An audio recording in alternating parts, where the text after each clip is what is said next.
Professor, it's a great honor to have you here. Over the years where I've published informational videos on the subject of ancient Greek music, I've of course used sources such as Martin L. West, the esteemed Martin L. West, Stefan Hagel, and of course your own work, which has been instrumental in the last decade in furthering our understanding of ancient Greek music. Could you please introduce yourself for the audience watching this? Thank you, Faria. Yes, hello, I'm Armand, and I'm a professor of classics at Jesus College, Oxford University. And one of my research areas has been, since around 2000, ancient Greek music. And as Faria mentions, I have had esteemed colleagues who worked in that area, not least Martin West, who, in a way, set the whole subject on a sound footing with his publication of Ancient Greek Music, 1992. That book was the first, certainly English speaking book, and the most comprehensive one to lay out the whole topic of ancient Greek music and to provide the scores transcribed into modern musical notation. And that enabled me and many others to sing through and play through the fragments of ancient music, ancient Greek music that survive, to hear what the idiom of that music would have been. And I speak of the idiom because the fact is that when you have a musical tradition for which there is no audio recording, such as all these ancient traditions, you need to get a sense of what that music felt and sounded like. I think as a musician, if you're going to realize what the music might have been. So the only way I think one can do that with the very tiny fragmentary survivals of ancient music is to just become familiar with what exists. And although the music that exists, the scored music, spans several hundred years, I think it's possible by constantly reading, singing, and playing those fragments to get a sense of how the Greeks heard music. And once you've got that, then you can start to recreate music in the sense of restoring some of the scores to their full singable or performable extent. You can do so feeling that you are being faithful to how music would have sounded, because in a way that is all we can do. We can't say we have restored a particular performance or this is how exactly it would have sounded, but we can say that given what we know of the sounds of ancient music, this is the kind of thing that might have worked in an ancient Greek context. The analogy that I always use is that, let's say, if we want to learn to speak Latin or ancient Greek, the idea is not that we need to utter the exact sentences that an ancient Greek would have uttered word for word, but rather that we achieve a fluency in the language at the level of understanding the algorithm that generates the language, and then we utter sentences that would have been recognizable to an ancient Greek or an ancient Latin, rather than necessarily this sentence must have been spoken by a Roman. That's a brilliant analogy. Exactly. It's a set of rules and principles and facts which we imbibe, and then we are able to write our own Latin and Greek in a way that an ancient Roman or a Greek of a particular period perhaps would have spoken, would have understood it. Because that's the other thing, of course, language changes, musical idioms change, though, I mean, not necessarily to the degree that they would change nowadays. I mean, last Right. 50 years has seen, everything from, from jazz to hip hop. And so what is recognizable and what remains in common with our musical tradition in the last 50 years is, of course, things like basic tonality and harmony. That is what hasn't changed, but so much else has about style and expression. And so if you say, well, yeah, but you can hear that this is modern music because that tonality, that harmony that is very familiar to us is used in all these different styles of music. And in ancient Greek music, okay, spanning from around, say, 450 BC all the way through to maybe 400 AD, in terms of the scores. Yes, that's, 850 years, but it didn't change that much. So you've already answered the question a little bit, but basically in public circles, there's often a very confident dismissal of the idea that anything can be known about ancient music. So whether we're talking about medieval European music or ancient Greek music, often you'll find people saying, well, we don't have recordings.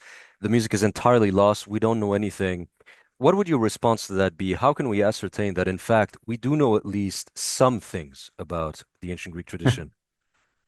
We know an awful lot about it, because ancient Greek authors such as Aristoxenus and Ptolemy and Plutarch wrote about it at length, wrote about it in detail. We have, hundreds of thousands perhaps of words of text about music, and we have thousands of words about the technicalities of music. So, in that sense, we know about it. We also happen to have scored music, and the tradition of how those scores should be read was never lost. People don't seem to realize that, but we have never had a time in history where we didn't know how to read ancient music if we wished to do so, and if we had the scores to read. There was a continuous tradition, a manuscript tradition in which ancient music was featured. So, on that respect, we know about it. In another respect, for example, so music isn't just melody; it's rhythm as well, and we have detailed knowledge and treatises written about ancient meters, which are the bedrock of ancient rhythm. So they give us these patterns of long and short syllables, and we know very precisely what those rhythms sounded like and how they would have worked. What we don't perhaps know is the precise tempi, but that again is variable. I mean, when you sing a song, you might make it slightly faster or slightly slower. That was evidently the case in the ancient world as well. So, although we haven't got tempo indications specifically, we have got some indications of whether certain meters were faster or slower. And although we haven't got dynamic indications, we know that dynamics existed. We have an ancient text talking about very quiet singing, for example. So we can then recreate our own dynamic contrast, quietly sung or loud sung music. We have information about the instruments, and we have archaeological remains of some of the key instrumental resources from the ancient world. That is the aulos, the double pipe, of which a dozen or more remains exist in museums and in collections, which can be reconstructed precisely with the holes of the flute of the pipe in the right place, and they can be then played and performed on by experts in woodwind. So we've got all those different elements. So Yeah. to say that we don't know anything about Greek music is ridiculous. We know a lot about it. What people tend to mean is that we haven't got any idea what the melodies were like. Well, that used to be the case, that we thought we didn't know, but we now do. We have these scores which can be transcribed and which can be sung and played. We have amazingly precise knowledge of the interval pitches because Ptolemy was a mathematician and a musician. He wrote on harmonics in the second century AD, and he tells us with geometrical precision what the musical intervals might be for tuning a kithara.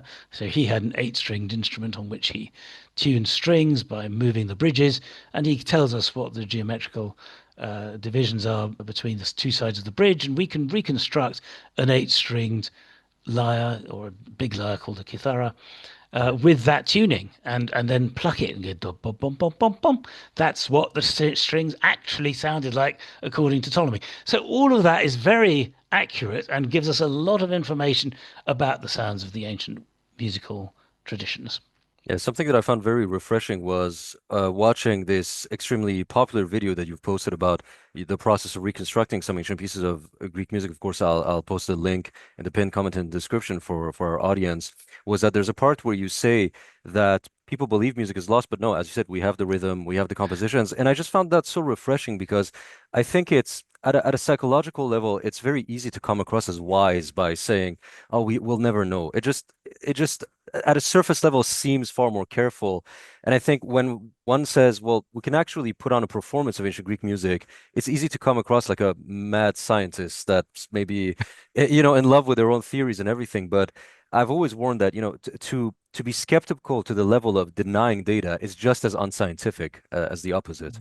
I think that's right. And I also think it depends what your aim is. I mean, there are academics in the field of, say, medieval and Baroque music who would be slightly, and I know one or two of these, alas, slightly disdainful of the idea that one can recreate in any way the actual sounds of music before the period of recording. So, I mean, they would go so far as to say, actually, we don't really know what Bach sounds like Mm, because there was no recordings of Bach's music. right. We have it recorded on the page, but to know exactly how it sounded.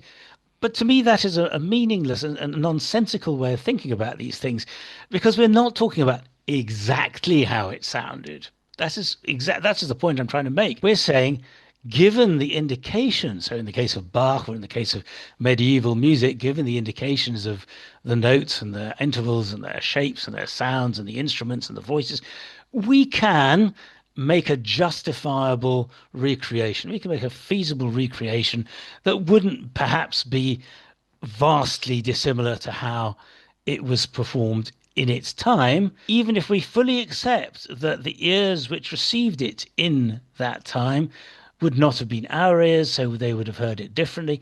All of that is fully to be accepted, but it doesn't mean that one shouldn't actually aim to get somewhere along that route. Right. And I agree with you that it then becomes, I mean, if you want to try and dismiss that project entirely, it becomes far too extreme, and it's a bit like saying, well, there's no point in trying to even understand how an ancient language sounded. Again, there's lots of indications that we know how Latin sounded, how ancient Greek sounded. Let's follow the evidence as far as we can, accept Yeah. that we're never going to know completely, but we can say that this is more likely than that. And then let's see where that takes us. And I think the point is that what I believe I have done has taken us a lot further than many musicologists previously would have dared to take us. I think much of the fallacy lies in many people thinking that we're trying to be situationally accurate. So, for example, I recently made a historically informed arrangement of a Guillaume de Machaut virelai from the Middle Ages, and somebody asked, "Well, how do you know that Guillaume de?" I was like, "I don't care whether or not Guillaume de Machaut himself, like." First off, that would have been meaningless in medieval music. They had no concept of the canonical arrangement. So firstly, that's meaningless. But I'm not saying this is literally the exact acoustical quality that resonated throughout the halls of whatever French castle. I'm saying that given the musical idiom that existed in France, conceivably this seems to corroborate with what we understand of the broader, again, to use the analogy, I'm not saying when we're speaking ancient Greek, this is a sentence that somebody uttered, simply that it matches the algorithm that they worked with. Exactly. And you could say Yeah. that about medieval French. I mean, we don't know how medieval French sounded, but we have, or even medieval English. How did Right. Chaucer actually sound? Right. When people read Chaucer, are we getting it right? And of course, we can't know for absolute certain, but we can have a fairly good idea. I'd like to move our attention temporarily westwards towards the Latin-speaking classical world because approximating Roman music proves far more challenging. It's a challenge that I myself am very familiar with because often my viewers ask me, can you give us practical demonstrations of what their music would have sounded like? My approach has always been, listen, I can give you an impressionistic basic soundscape at the level of, well, we have an idea of classical phonology. If you pair that with the sound of an aulos, the timbre of a lyra, and, let's say a diatonic or chromatic mode, you can get sort of a very general impressionistic soundscape, but that hardly constitutes an actual structural, meaningful representation of ancient Roman music. And for example, if you want to reconstruct the melodies, we have no notated compositions as far as I know. So where do we look? Do we look at the Greek compositions of Mesomedes that are Roman era? My own, and I don't want to use the term solution, my own approach has been let's take some poems and let's sing them because maybe the poems have some inkling of how the Latin would have been sung. My own approximations, where I take a Catullus song, for example, and I sing them with a chromatic or diatonic mode with period instrumentation, I equate them to a stickman figurine's resemblance to a human being, in the sense that the outline is generally correct, but you're getting the outline, right? You know that there's an aulos. You know that the V was pronounced as a W. That's about as far as you can get. So my question to you is, how responsibly can we extrapolate the data that we have on ancient Greek music towards the Latin-speaking world? And can we achieve a structural understanding of ancient Roman music that goes beyond the basic soundscape that I've described? Probably not. So I think you're absolutely right. The problem with Roman music, that is music of the Roman period written in Latin, such as would have been sung, say, in the comedies of Plautus and Terence, or Plautus in particular, with his lyrical cantica. So we know they were sung. We have rhythms that are approximately similar to Greek rhythms, but not identical. They work on different principles. There seems to be more of a stress than a quantitative principle involved. How did it sound? And as you say, we can perhaps assume, since a lot of Roman and Latin rhythms, the vast majority come from Greek, we can assume that rhythmically they were similar, perhaps not identical, but certainly when in the first century, when Horace writes in Sapphics and Alcaics, these are particular metrical structures entirely adopted from the Greek versions of those patterns. We can say, surely, given that Horace himself, the Roman poet, was educated in Athens, he would have heard Greeks singing Alcaic and Sapphic strophes, and when he composed his own, he would have known those rhythms. He might well have picked up some of those melodies as well. Given all that, I think we can say there would have been a strong connection between the Greek music that we do know about and the Roman music that was essentially inherited by the Romans. Now, when you think about it, the Romans considered themselves to have taken their artistic culture from the Greeks. Horace famously said, captured Greece, captivated its fierce captor, and brought the arts into rustic Latium. So the Latins were a rustic people. Of course, they would have had their own folk traditions, their own musical songs, and so on. But when it came to high culture, they took that from the Greeks. And he says that in the hexameter, which is, part of the high culture of the Greeks. Graecia capta ferum victorem cepit et artes intulit agresti Latio, brought the arts into rustic Latium. And that rhythm is the rhythm of the hexameter, which goes all the way back to Homer in the 8th century BC in Greek. So given the pretty wholesale adoption of Greek culture, which essentially displaced a lot of local culture. So, although there are homegrown Latin meters, for example, such as the one called Saturnians, which we know very little, they were essentially very quickly displaced. So, the Romans came into contact with the Greeks early on. By the third and second centuries, they were importing Greek ideas and Greek rhythms and Greek music and so on. In the second century, they essentially conquered the Greeks. They turned Greece into a colony of Rome. And from then on, a lot of Greek slaves and Greek authors and thinkers and writers flooded into Rome and turned Rome into what some have called a Hellenistic city. In other words, one in which there was a strong overlay of Greek culture. And one can see that in some of the literature. Right. So one just has to imagine that at that point, the Romans become fully acculturated to Greek sounds, Greek rhythms, Greek melodies, Greek instrumentation. They adapt their own musical sounds and systems to what they have adopted. Some of those traditional systems undoubtedly remain. So one of them is a strong emphasis on brass instruments like the trumpet and what's called the cornu, the lituus, the tuba, these sort of brass instruments which make strong military sounding Mhm. noises. And of course, the Romans were a very warlike military people. So a lot of their noises perhaps were more barbaric and louder and more clashing than the music they inherited from the Greeks, which might have seemed to them more sophisticated and Right. sweeter. But let's say that continued, and that in the circus, in the games, in the comedies of Plautus and Terence, these sounds remained part of the Roman soundscape. Mhm. But nonetheless, the actual musical, melodic, and harmonic nature would have shifted towards the way the Greeks thought of, you mentioned Dorian and Yes. Ionian and Lydian, these different scales.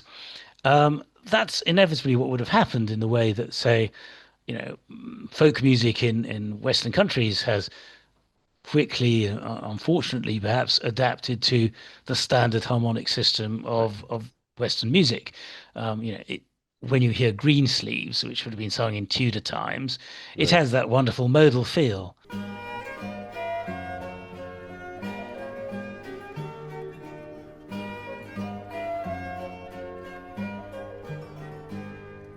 Now, if you think about it in modern terms, then it starts to become more tonal and tamer.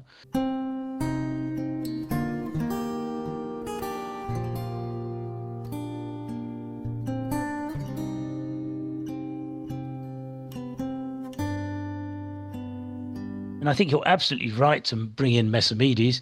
Messamides in the early second century was from Crete. He was a favorite freedman and musician of the Emperor Hadrian. And we have some of his compositions, and they're written in Greek. We have the notation for them, but that is what is being sung in the court of Hadrian. Music of that idiom. Similarly, we have the Song of Siculus in Turkey, in Roman Imperial Turkey of maybe the early third century. That is the idiom of music, whether it's sung in Greek or Latin. So it would be lovely if some actual Latin turned up with musical notation, but that has not yet happened. If one Hmm. goes back to your question about some of the poets of the first century who you say were entirely written, there's a lot of evidence that they were sung as well. Interesting. And a lot of that has been compiled, well, initially by a German scholar called Gunther Wille, who wrote Musica Romana, more recently in a book by Stuart Lyons called Music in the Odes of Horace, which Okay. he prefaces by, in fact, it's a preface to musical scores that are from the, say, the 12th century in Montpellier of Horace's odes set to music. But those are not originals, of course. They are more than 1,000 years later. But he prefaces all of that by looking at what the ancients themselves said about sung music in the time of Horace himself, of Ovid, and of Virgil. And it's becoming more common now for classicists. I mean, there was a bit of a divide between English speaking classicists and continental ones, the Germans and Italians. The English speaking always tended to say, no, when Horace says I sing, he's not actually singing, there's no melody, Interesting. it's just rhythms. When Virgil begins Arma virumque cano, I sing of arms of the man, he's not actually singing. Well, there are two answers to that. One is that if you're speaking in rhythm and composing in rhythm, you are already singing because Right. part of music is rhythm. So you're going da da da da da da da. That's how you think of rap music. It's not necessarily melodic, it is rhythmical. So one answer is that they're talking about the fact that they are composing in rhythm. And I think that that is quite a good answer, Mhm. but it's perhaps not the whole answer. The other is whether or not these were composed with melody, it's absolutely certain that they were set to melody and performed with instruments. So there's a recent book by a wonderful Roman historian called Peter Wiseman called The Roman Audience. And he makes the case that throughout the Roman period, poetry and even prose was being heard, not just written. So there was a strong performance element, and that we shouldn't assume that everything is just written to be read. In fact, we should assume the opposite. And he brings a lot of evidence to bear to show that is the case. And so when you read in ancient poets about poetry being sung, being performed, there were huge auditoria. That's the Mm. point Wiseman makes. So the auditorium of Pompeii, the auditorium of Maecenas, we're talking about auditoria that could take hundreds of people listening to performances. And Yeah. this was not poets declaiming poetry. They were up there with their lyra, their tibia, which is the double pipes. They were there perhaps with mini orchestras and drums and tambourines, all sorts of things, performing musical shows. Yes. Now, given that that's the case, how can we say there is no music in Roman poetry? Horace himself, well, we know that Horace composed the poem that was sung and performed at the so-called secular games that Augustus staged in 19 BC. And we have even an inscription which says Carmen composuit Horatius. So Horace composed this Carmen. Now, Carmen means a song. What does it mean? Again, we go back to this debate. Did he just compose the words? Did he compose both? It seems likely that the 54 boys and girls, there were 27 of each, who marched from the capital to the Palatine, or sorry, the other way around, I think Palatine to the capital, in order to perform the Carmen Saeculare, specifically commissioned from Horace by the Emperor Augustus and composed by him, were singing. And if they were Yeah. singing, they were singing. Horace himself tells us in book four of his Odes, they were singing to the beat of his thumb, and they were perhaps singing to a melody, a very simple one perhaps, but nonetheless a melody that he himself had given them to sing. So why would Horace have been chosen by the emperor to Mm. write this song if he was not someone who was proficient in producing poetry which could be performed to music? As I say, whether he did actually write that music himself or whether he wrote the poetry in rhythms that were then, to which music was then added, we don't know for Right. absolute certain. But I don't see any contradiction in saying Roman poetry was sung to music. But that's but just the idea. Now, I'm overjoyed at the idea that Catullus 16 may have actually been sung with instruments. That is a, that's I'm quite happy at the prospect of that. There's so much that we don't know. So there's this running gag that I have on my channel, which is that after every historically informed performance, we should look at the audience and go, like this, and that there's varying degrees of raising your hands above your head. So recently, for example, with a Latinist friend of mine, we thought, well, what happens if we try to sing the Aeneid? And it's like, it's too much that we don't know where. It's really only the outlines that we can be sure of. As we said, we know what the instruments were. We have an idea of the modes.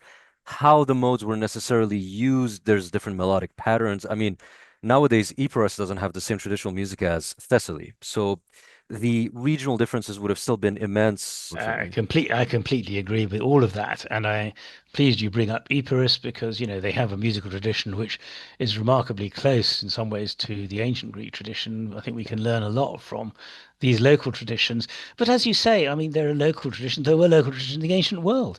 They spoke Greek differently. They heard music differently. Yeah, We have a sense of the idiom from the surviving scores and from everything that's written, but we can't necessarily assume that that is just the way music was. Music right. was, all kinds of different things. Right. And I think it's an important point to bring up for the audience, which is that there's often two strata of music, which is like there's a courtly or more formal form of music and then the folk ones. And sometimes they're not one and the same. So for example, for a long time in Western Europe, folk music was still highly monophonic when the Renaissance was going on. So for example, here in Quebec, our body of folk songs are very modal in nature. They clearly showcase a modal nature where already in Versailles, at the time of the immigration, they were doing the whole six-part polyphony and everything. What we know of ancient Greek music, and you can correct me on that, seems to be mostly the more sort of, well, except for the Siklos one, because that seems to be a folk song.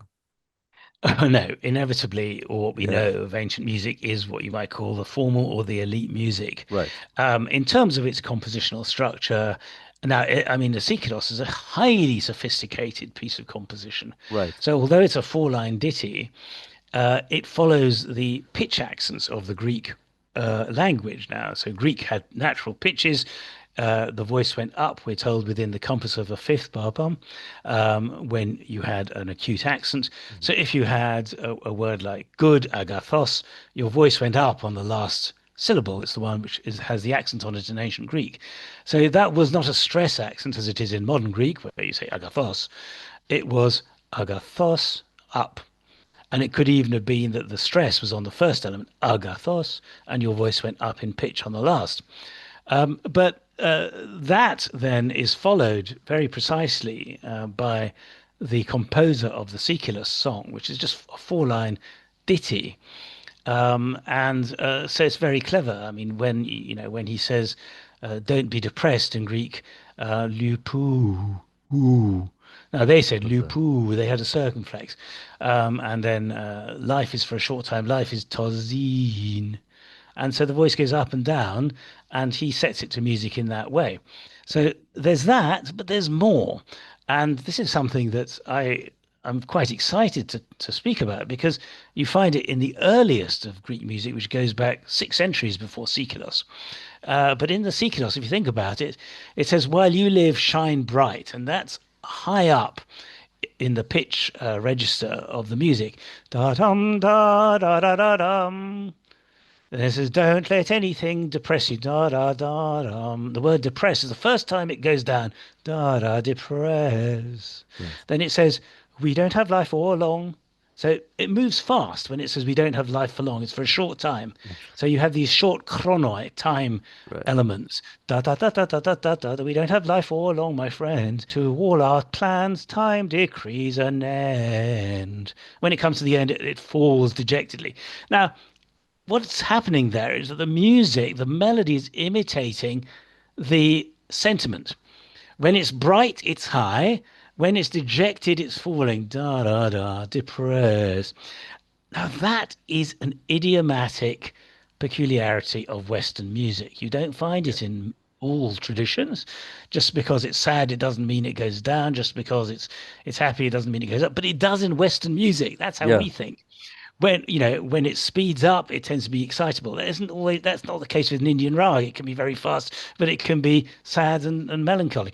So, the thing is, if there are these shared idioms with that Greek music, and that's say 200 AD, but that we can find the similar ideas in music that is well scored for us, and we can find it on the scores in the second century BC and before that, then we're talking about a consistent idiom that survives through to music today.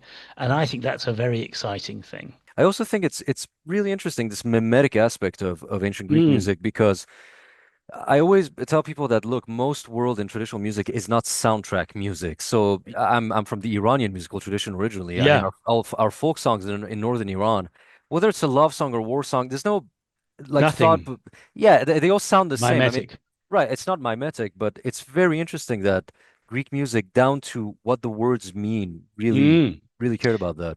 Exactly. And in fact, if one looks at the history of the 5th century BC, a huge emphasis is put on mimesis in all the arts. So this is the first time in history where you get genuinely representational sculpture. The Greeks have Yeah. adopted sculptural traditions from Egypt, who are quite static. You see that in Yes. the 6th century, the kuroi, these men who stand there very soberly.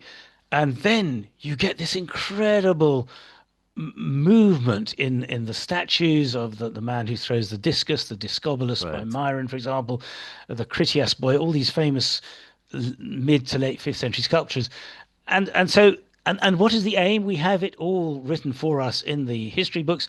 They are aiming to be as naturalistic as possible. There's a famous Yeah. story that Pliny tells about the two artists. Unfortunately, we don't have a lot of Greek art, but what we have is on mosaics and so on is as mimetic as you can get. They're trying to represent the human figure and face as accurately as possible. And the Right. story that Pliny tells is the two great artists of the period, Parrhasius and Zeuxis, had a competition, and Zeuxis drew. I think it was Eustace who drew some grapes so realistically that the birds came down and picked them. And then Parrhasius says, "Yeah, well, come and see what I'm doing." And he brought him to his studio and he says, "Draw the curtain and you'll see." And Zeuxis went to draw the curtain and realized that it was painted. Right. And he Right. says, Right. he Right. said, "You're a greater artist than me because I fooled the birds, but you fooled me." So That's a good. it's all about getting more and more accurate representationally. And of course, Right. Plato says art, the problem with art is that it's mimetic. Plato hated mimesis because he said an imitation of the original is not as good as the original. And, truth has to be an original. And if we see all these imitations in art of truth and so on, basically you're telling lies. So he had a moral objection to mimesis. But one of the reasons he hated the music of his period was that it was precisely that. It Yeah. was mimetic. On the subject of elusive musicological elements, one that fascinates me is the role that ornamentation, heterophony, melismas would have played in the ancient Greek tradition, because well, by the end of antiquity and the rise of the early Middle Ages, we see across the Mediterranean basin a rise of very florid vocal styles. We think, of course, of the Islamic world. Byzantine chant. Even many scholars have demonstrated that Gregorian chant used to be far more florid and melismatic in the Middle Ages. And Martin West, of course, in his book, I don't have the exact quotes in my memory, but something like the ornamentation that is typically regarded as Oriental, he stated, may have been an internal Greek development that arose in the Roman period and later influenced the Eastern spheres. And listening to one of your Mm. melodic reconstructions of the Brothers poem by Sappho, there's a Yes. very maintained usage of melismas and not like broken down sort of operatic Western melismas, but really these sort of, Byzantine or like you would hear in Greek folk music, for example, that kind of melismas that you'd find in Sardinia or Corsica. So I'd like to know Yes. your thoughts on how much should we, how much role did melismas and ornamentation, embroidery play in ancient Greek music, in your opinion? That was sung, I think, 2014, 15. It's on that BBC clip. That was sung by a wonderful folk singer, actually, called Kalia. Right. And Kalia, is Greek by origin. And I gave her the melody that I thought one could extract using the pitch accents and the Mixolydian mode, which we're told was one of Sappho's favorites.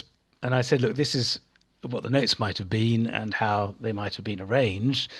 And she then turned it into this wonderful bit of singing with beautiful little melismatic embellishments that make it sound really quite oriental and gorgeous. Now, that's something we don't know for certain Yeah. would have been done. What we do know is that the Greeks did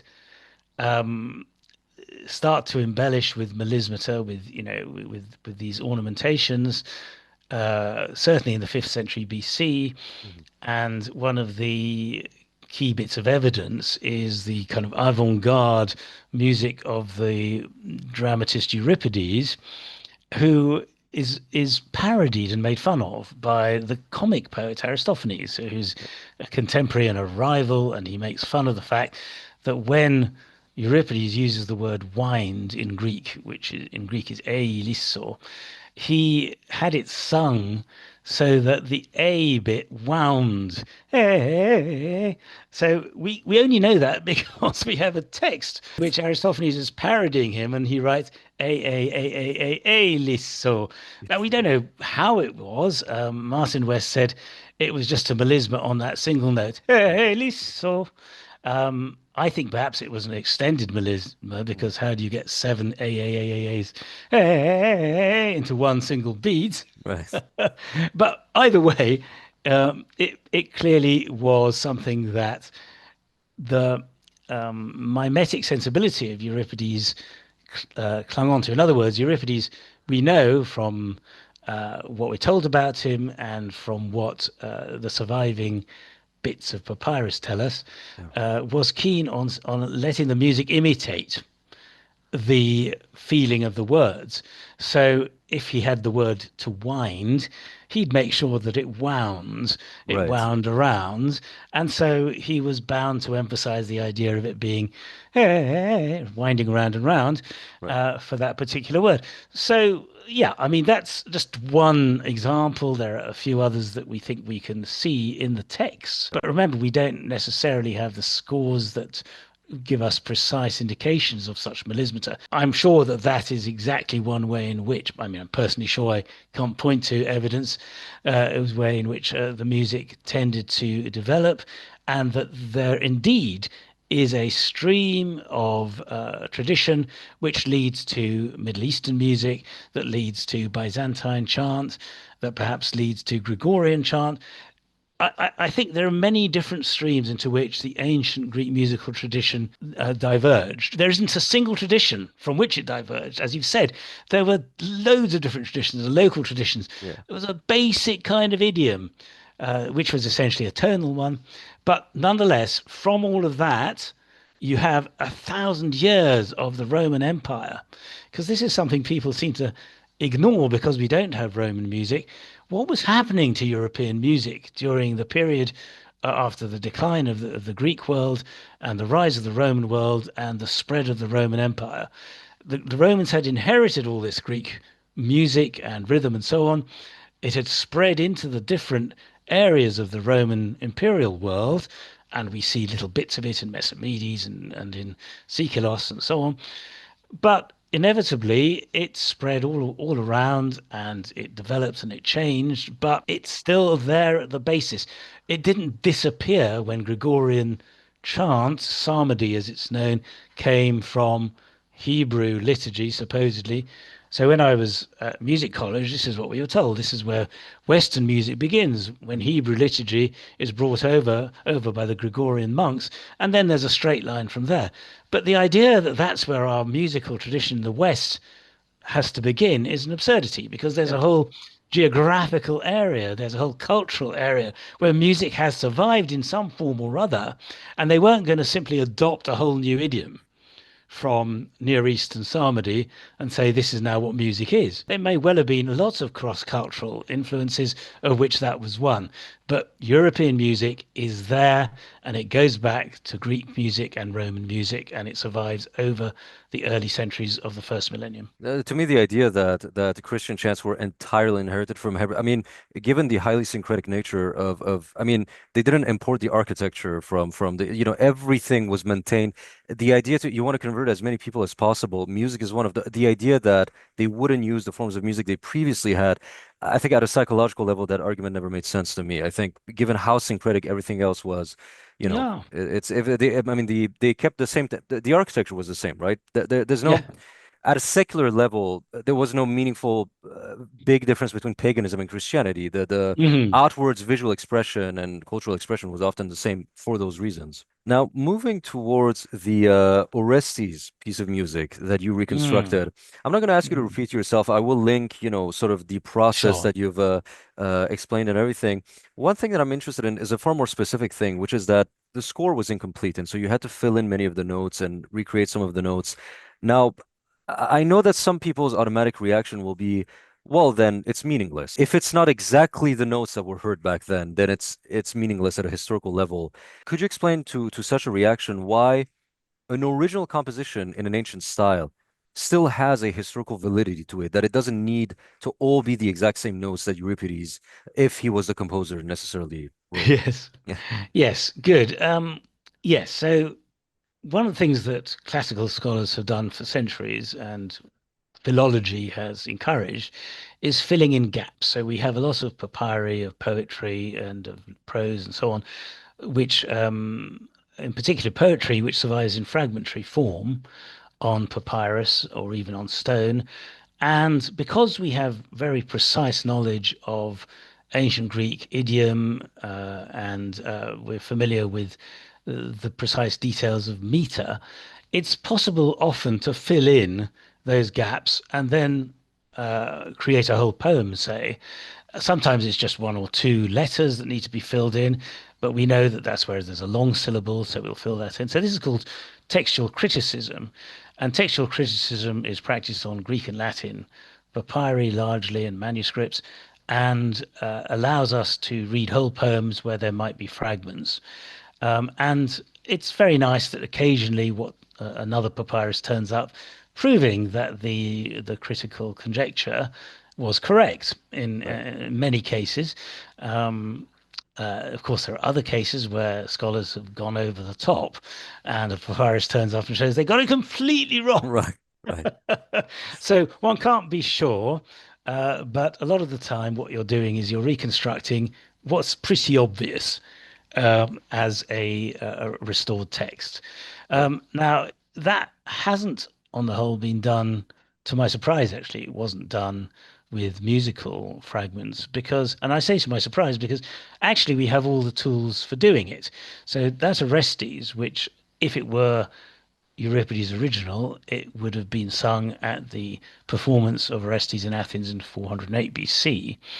And the fragment we know on the papyrus, we have the actual text from later manuscripts that that papyrus represents. So, although there were letters missing, we didn't have to conjecture what those letters were. We could say this is what Euripides wrote because we have it from a later papyrus. So we can fill in the letters without any difficulty. That papyrus happens to have musical notation.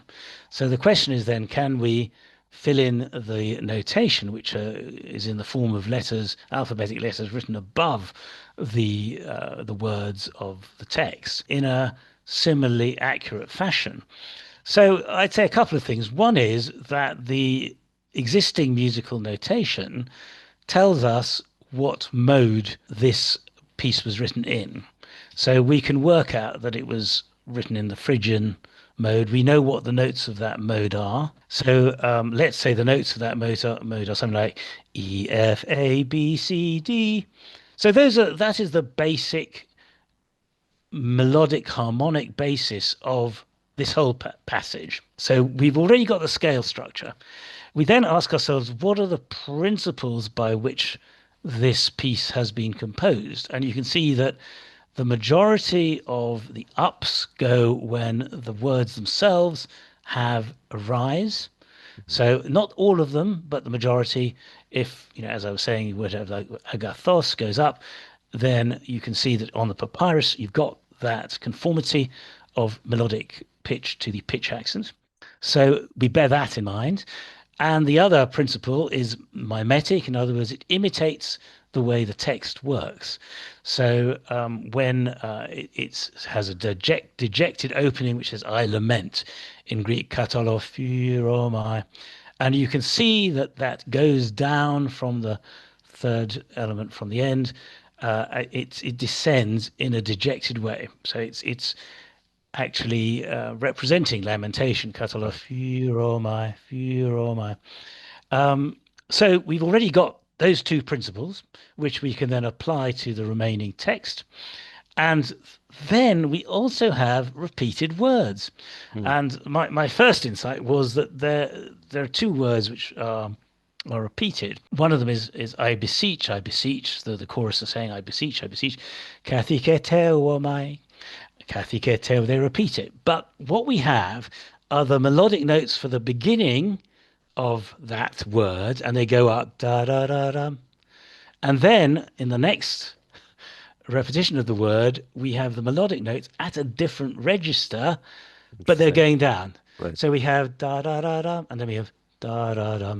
So it was very obvious to me that one could reconstruct da da da da da dum, da da da da da da at a register a fourth apart, and that's the way ancient musical theory works. They work in these so-called tetrachords, Yeah. and if one reads through this music, one can hear that there are two tonal centers a fourth apart. And so it was like saying, well, the shape of that word requires us to sing it like this, da da da da da da, even if it's at that level, da da da da da da, at that level. So bit by bit, one starts to reconstruct the cut, and these are all the notes that are actually used in that mode and are found on that papyrus. So you're not deviating from the notes that would have been played elsewhere. What Right. you're doing is you're making a an intelligent conjectural reconstruction of what the notes might have been given what we know. And so I don't think it is at all unviable to say this is more or less what it might have sounded like. And even if it didn't sound exactly like this, had an ancient Greek heard this being sung as it is, they would have understood it to be part of their own musical idiom. And thirdly, there is a precise point written by a scholiast, which is a commentator on the text, where he says, for these words, the chorus actually shout them. We are told they shout these words, and the words are terrible toils, Deinorn, Ponorn. And so you break off from the singing, and you have this bit of what in modern terms is called Sprechstimme, Mhm. spoken voice, and it's incredibly effective. You mentioned the mode that it was written in. It was the genus enharmonic. Yeah, so you're getting technical here. Yeah.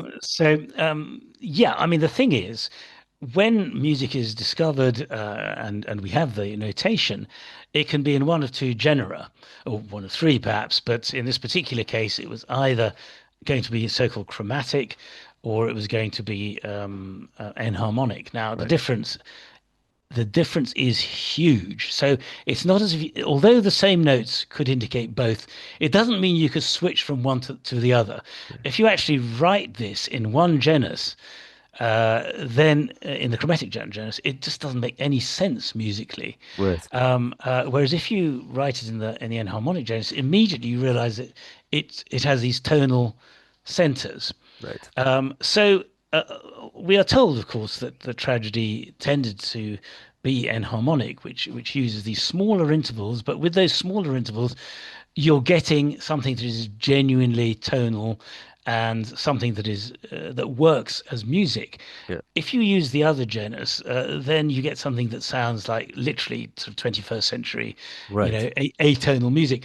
It simply doesn't work. And I think that fooled a lot of people for a long time into thinking that ancient Greek music must have sounded like sort of Ligeti or Stockhausen or late Schoenberg, because they didn't actually, a lot of people trying to apply the theory would use the wrong genus and would say, well, maybe it could have been this. But it's obvious that it can't have been that to anyone with a musical ear. Well, that's the perfect segue actually, because for a long time people viewed ancient Greek music as, oh, it has no relation to Western music. It's some weird, as you said, Schoenbergian kind of experimental music and everything. Now, you have put forward the argument that actually Greek music remains very taxonomically related to modern Western music in the sense that it still works on the basis of tonal centers in the music. Could you elaborate on that? Because I think it's a very interesting point. What we have is this early papyrus of Orestes, and we have another one by Euripides, which uses microtones. Yeah, And then, as you say, we're told historically that the Greeks stopped using the enharmonic with the microtones. They just yeah, started using chromatic and enharmonic, oh, sorry, and diatonic. diatonic. And then we find the second century, a huge piece that survives, the Paean of Athenaeus, which is entirely tonal. You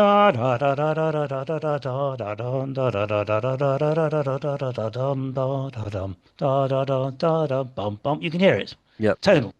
You move and you have these stepping stones. You move 3 centuries to the Sikilos. It's tonal. right.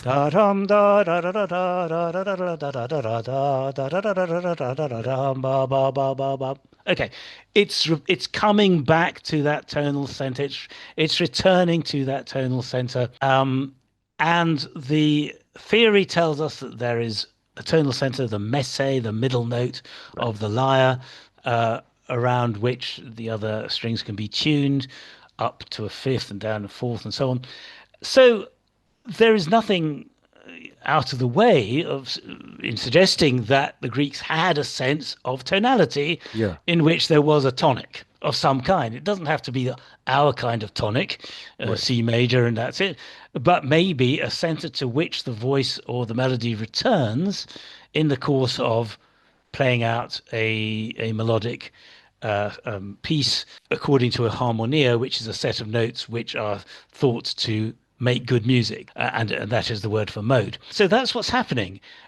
You've got this tonal center, and people by making errors, I think, such as translating the earliest music into chromatic where it Right. sounds ridiculous, missed out on hearing that tonality. And it's as if they would then had to assume that in the 5th century the Greeks sounded like aliens from outer space, but wow, by the 3rd and 2nd century, they suddenly became tonal when they sang the Athenaeus and the Limenius Paean and the Sikilos song and all the rest of the music that we have from ancient Greece. Of course, the idiom didn't change so drastically. Even when some Westerners approach Middle Eastern music, which I'm more familiar with, yes, we do have microtones, but they are also mostly used as passing notes. I mean, even Middle Eastern music is follows a broadly tonal. I mean, we're not resting on the microtones No, ever in most Middle Eastern music. no. It's very easy to slap a chord progression on most Middle Eastern music. It's Mm, not that, so it's not Javanese gamelan music, no. basically. Yeah, yeah. So even the Middle Eastern tradition today Yes. and of course I should mention because a lot of people tell me, oh, Fari, well, and harmonic must be easy for you because you're Iranian. And look, yes, I have marinated in microtones since I was born, but the enharmonic modes are, even by our standards, quite the in our microtonal mecomic modes today are far more diatonic in their structure. They're like Yeah. diatonic modes with, Passing notes. Yeah. this brings us to the subject of Because we talk a lot of course, about the influences that Greek civilization had towards the West. I've always reminded people it was no less influential towards the East, of course, being more geographically close to it. What happened was with Alexander's conquest. I mean, Alexander conquest the whole of Asia Minor. He moved out into the Iranian plateau. Yeah, There were Alexandrias that were all over the world. Egypt was just one of the most important, of course.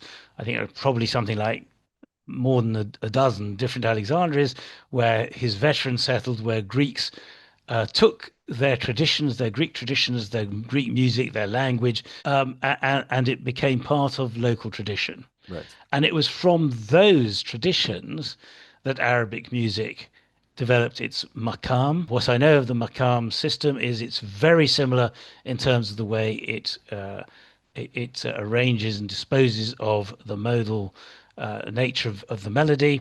And of course, this sort of Greek theory was very much central to the way they thought of their music. Now, what would have happened was some infiltration of Greek traditions with local musical traditions, some formalization perhaps of local sounds with Greek sounds, but more importantly with Greek theory. And so you get this cross fertilization, and you get a different tradition that has, you know, as much Greek music behind it as it does local music in whatever area it ends right. up. We could never know when those modes and genuses first arose and everything. We only have the earliest attestations, of course. Now, the earliest attestations of microtones, I believe, are in the enharmonic genus, as far as we know, direct attestations. And of course, the one of the examples that Kurt Sachs used was that the Hijaz, the double harmonic, this very sort of Oriental form is its first attestation, at least, is in the chromatic mode. So we have that tetrachord in the, I believe, Hypolydian. And so there is a possibility that actually this very Oriental sounding tetrachord to us may very well have been of European origin, actually, from Greek origin, and then later entered the Middle East. So it's interesting to see how modern I think that's associations, right. yeah, Yeah, I think that's very, very likely. And remember that these terms, these Greek terms, whether it's enharmonic or Hyperlydian or whatever, they were not what people were thinking or saying. right, They were just playing their music. right, And then, you know, a technical expert will come along and say, well, that's what it is, right, an right, enharmonic Hyperlydian. But, you know, you don't have to get all technical to sing. What we're really talking about is the transmission of sounds, the transmission of vocal and melodic and instrumental sounds into these different parts of the Greco, non-Greco world. And yes, inevitably you're going to have an influence there. You can see that, and I think a lot of work remains to be done on the connections between Islamic music and Byzantine music with the ancient one. There seems to me to be a huge gap. I mean, I haven't read about it. I have students who say, "What about this gap? You know, roughly between 400 AD and 1100, between in that 500 years yeah, when you get fully fledged Byzantine music, you get fully fledged Arabic music, and then before that, when you've just got the end of the pagan world and the only Christian hymn written in pagan Greek notation, yeah, you know, yeah, what happens? How does it happen? I don't know the answer. I wish somebody could tell me. I wish we knew what the evidence was. I'm sure there is evidence, but it's going to be hard to come by. And it yeah. needs to be simplified so that we can get the story. Because if you just go into technical detail, which of course some scholars love doing, nobody learns a thing. Yeah, yeah. Yeah, there is this gap between the music that we have in antiquity and then the fully fledged forms of a continuum of related traditions that even extended to Western Europe on some levels. Of course, there was a lot of Islamic influence, but as I said, the melismas, for example, the rise of the melismas, let's say across the Mm, Mediterranean basin, what happened? mm. Like from 1100 to 400, because again, Mesomedes hymns, they tend to be sung, and I think rightly so more, "Aide Musa we don't go and do many fluid melismas on them. But then you reach the Byzantine stage, and it's like, again, there is a gap Yes, there. And so, again, it depends. So, Martin L. West, for example, wrote that according to him, it would have been Roman developments that influenced, but there must have been a lot of, I mean, it's difficult to point where, because as you said, for example, whilst the Arabs would have codified their music theory in ancient that's Greek it. terms, I mean that Hijaz tetrachord, right? That Oriental tetrachord. Mm. Well, the Ptolemies, they ruled over Egypt, so maybe it was already there in Egypt. But we can't. It's just No, that's right. I mean, I think there's work to be done there. I mean, there are doctoral theses to be written. to be written. Yes, I mean, one of the things I think that will help a lot is an ethnographic, an ethnomusicological approach. So, we cobbled together that 2017 video in a great hurry. Members of a choir from Cambridge and some of my ancient friends who study ancient music in the choir, and we had these wonderful pipers. But what I might have wanted to do was get an all male choir, since in those days the choirs were all male for all the pieces that we sang, Yeah, which might have involved high voices as well as low male voices, but nonetheless, and got a timbre that was very different from the kind of choral singing that you get in a modern choir. yeah, We're told that ancient Greeks liked the sound of music to be ligus, the word is penetrating. And if you listen to the Guslar tradition, this is the tradition that Parry and Lord drew on when they were talking about the singing of Homer. The Guslar tradition in Serbia today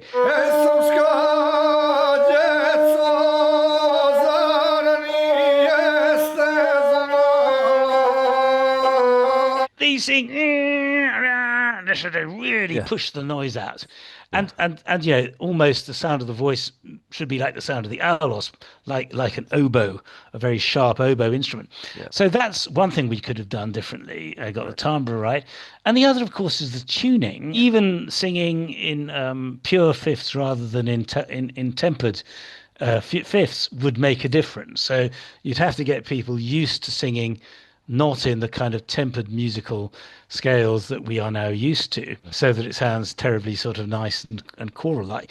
Yeah. Those two things alone would have made the difference in the sound. And there are other things that need to be really thought about. So the other fragment of enharmonic music, the important one, which is from another Euripides play, Iphigenia, hasn't been properly thought about. That seems to use a quarter tone note as a kind of standing note. We don't know, it's very fragmentary. I'd like someone to do a full analysis of that piece, possibly do some reconstruction on it. Yeah. And that's true about a dozen other scores that have not yet been, in my view, fully explicated. Professor, thank you so much for your time. It was a great honor to speak with Great you. pleasure to speak with you, Farian.